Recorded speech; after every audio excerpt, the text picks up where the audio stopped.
Bonjour et bienvenue à la chaîne Bac pour tous avec votre prof de physique, Farah. Le cours d'aujourd'hui s'intitule La décroissance radioactive. Nous sommes arrivés à la troisième partie et la dernière. C'est bon? Donc, c'est un cours dédié aux élèves du Bac 2, option BIOF. Donc, les parties qu'on va traiter aujourd'hui, c'est la constante de désintégration, loi de décroissance, temps de demi-vie T1 demi, et l'activité d'un échantillon radioactif. C'est bon? On commence notre cours d'aujourd'hui par la constante de désintégration. Je prends un échantillon, par exemple, un bloc qui contient des noyaux radioactifs. C'est bon? À T égale à 0 secondes, ou bien à T0 égale à 0 secondes, on a un 0. Le nombre des noyaux ici. Nombre de noyaux.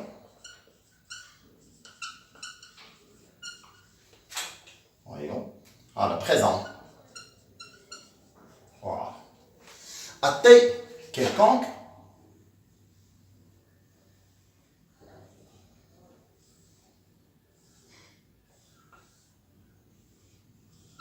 je parle de la désintégration spontanée ici. Donc, il y a une partie des noyaux qui va disparaître.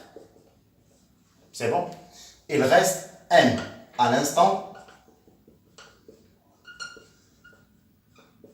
T. C'est bon? À l'instant T plus delta T,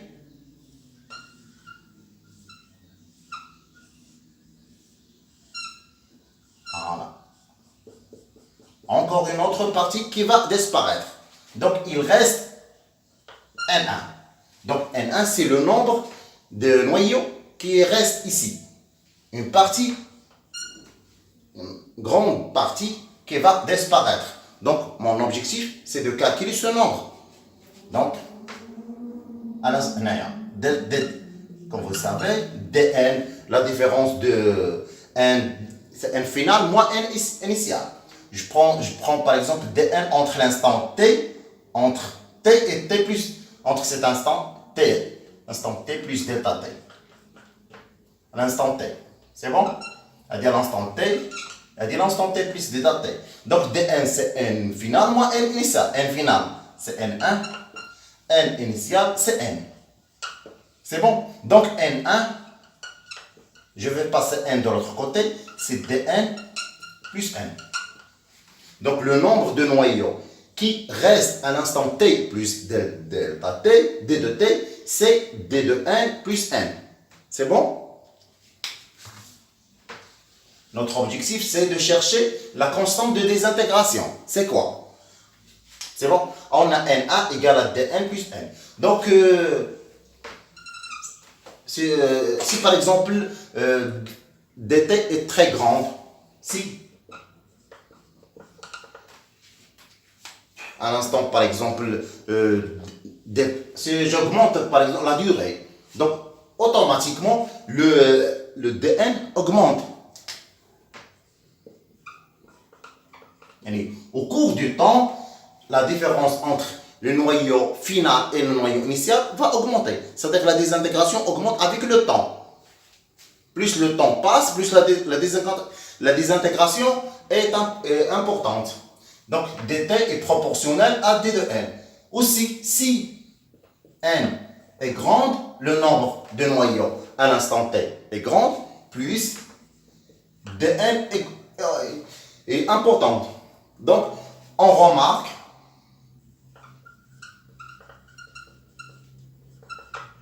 que dn est proportionnel à n d de t.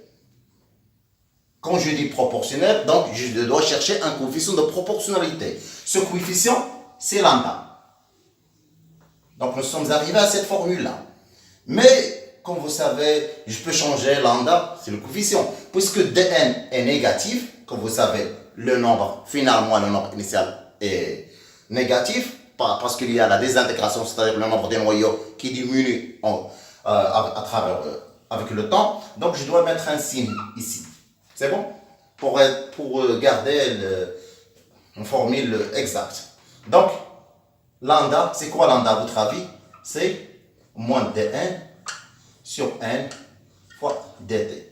Donc, nous sommes arrivés à donner la formule de lambda égale à moins d1 sur n fois delta. Ça veut dire lambda est propre à le noyau radioactif. Donc lambda il change. Si on change par exemple l'uranium par un autre noyau, donc lambda va changer.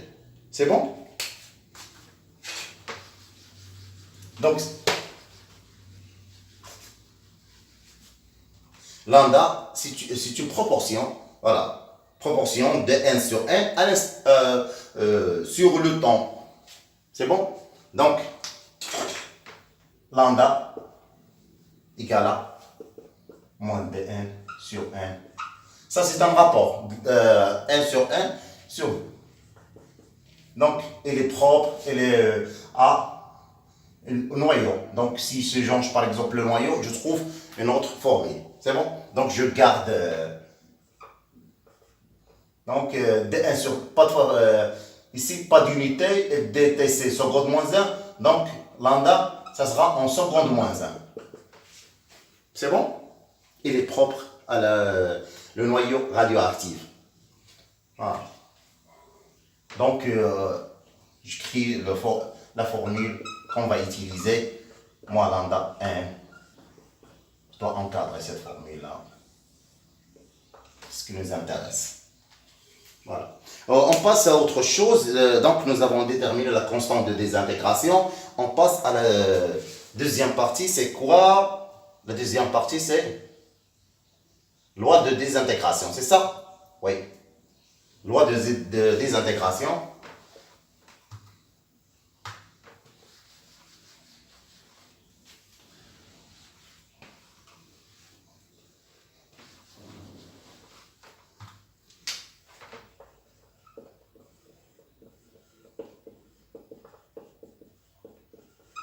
C'est quoi? Cette loi. Donc, je commence par dn égale à moins lambda n fois dt.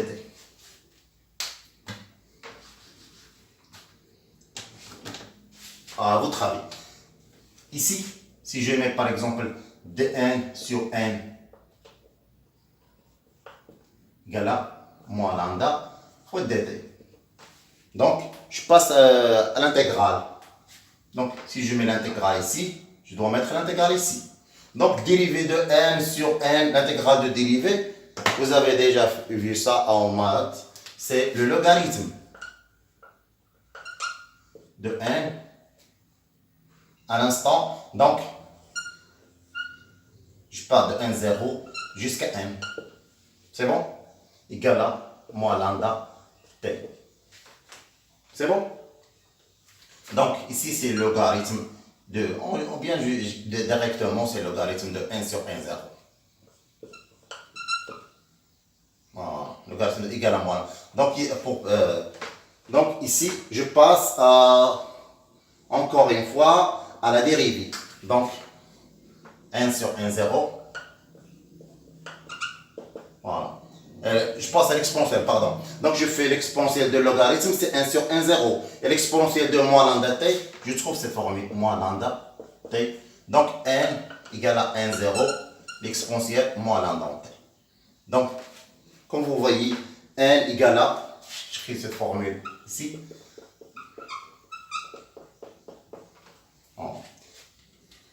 Donc, la loi de désintégration. Donc, le nombre n0, c'est le nombre de noyaux à l'instant t qui est égal à 0. Et n, le nombre de noyaux à l'instant t. C'est-à-dire, je peux, à travers cette formule-là, je peux connaître le nombre de noyaux présents à l'instant t quelconque.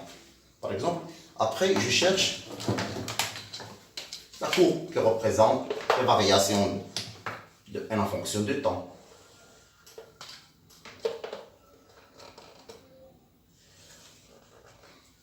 Ici, je mets le temps. Ici, je mets le nombre n. C'est bon?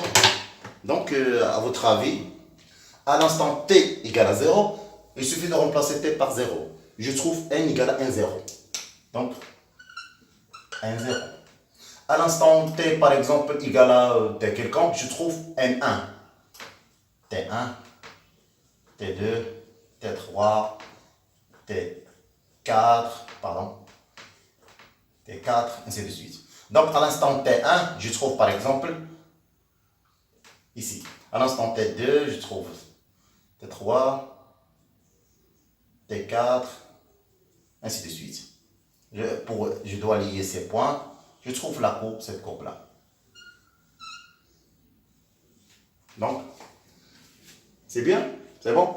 Donc, après, on passe, donc ces courbes représentent la variation de n en fonction de temps. Donc, à l'instant t, quand n augmente, donc n tend vers 0.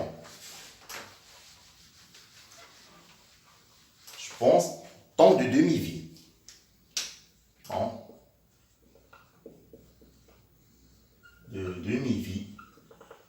Et ça veut dire quoi, demi-vie? T1 demi. Par définition, le temps, le T1 demi, c'est un temps au bout duquel le nombre n noyaux présent à l'instant t égale 0 diminue de moitié. C'est-à-dire, à l'instant, par exemple, ici n 0, je cherche n 0 sur 2.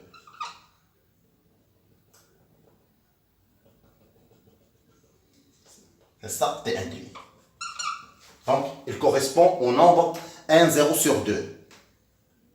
On peut chercher la formule de lambda à travers cette définition. Donc, n égale à 1, 0, l'exponentielle moins lambda t. Je remplace n, si je mets ici t1 demi, donc je dois remplacer n par 1, 0. Donc, ici, chez n à l'instant t égale à 1, 0, l'exponentielle moins lambda t. Donc, à l'instant t1 demi, c'est 1, 0 sur 2. Égale à 1, 0, l'exponentielle moins lambda T1 demi. Notre marqueur. C'est bon? Donc, ici, 1 demi égale à exponentielle moins lambda T1 demi. Je mets le logarithme. 1 demi égale à logarithme de l'exponentielle, c'est moins lambda T1 demi.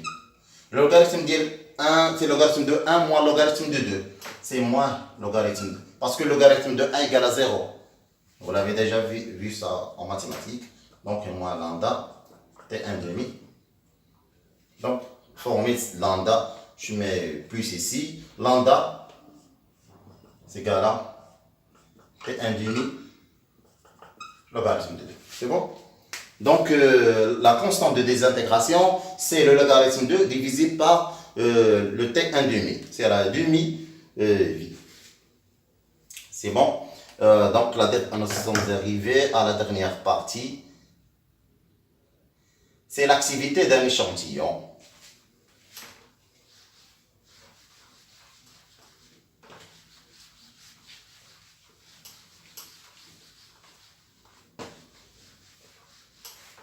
Activité d'un échantillon. Activité.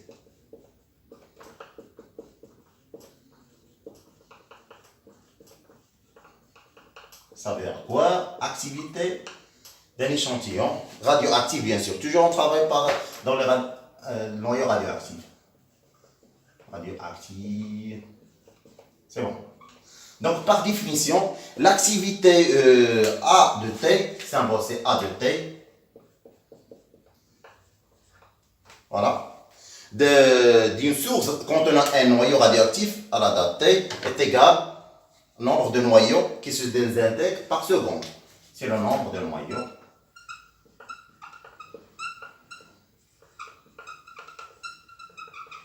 qui se désintègrent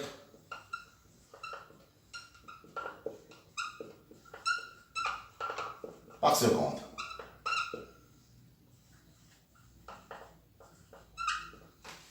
C'est bon? Donc, A de T égale à moins dn sur dt. C'est ça la définition. Donc c'est le nombre moins t, c'est le nombre de noyaux qui se désintègrent sur delta t. Sur delta t, c'est l'activité. Donc on sait que n égale à 1, 0, l'exponentielle moins lambda t. Donc je cherche d de n égale à, je dérive d de n sur dt, dérive cette expression par rapport au temps, je trouve 1, 0, lambda, l'exponentielle moins lambda t. C'est bon? Avec 6 moins ici. Donc a de t,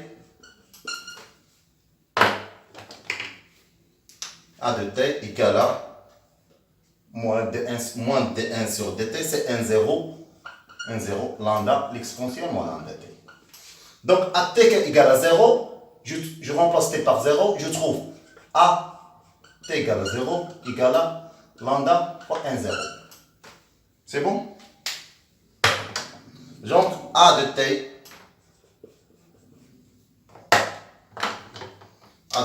égale à, je remplace lambda 0 par a, t égale à 0 fois l'exponentielle moins lambda t. Donc l'activité d'un échantillon radioactif égale à l'activité AT égale à 0 fois l'exponentielle moins lambda t. Donc je mesure l'activité A de t en utilisant l'unité, le becquerel. C'est bon? C'est le symbole, c'est BQ. C'est bon? Donc vous devrez retenir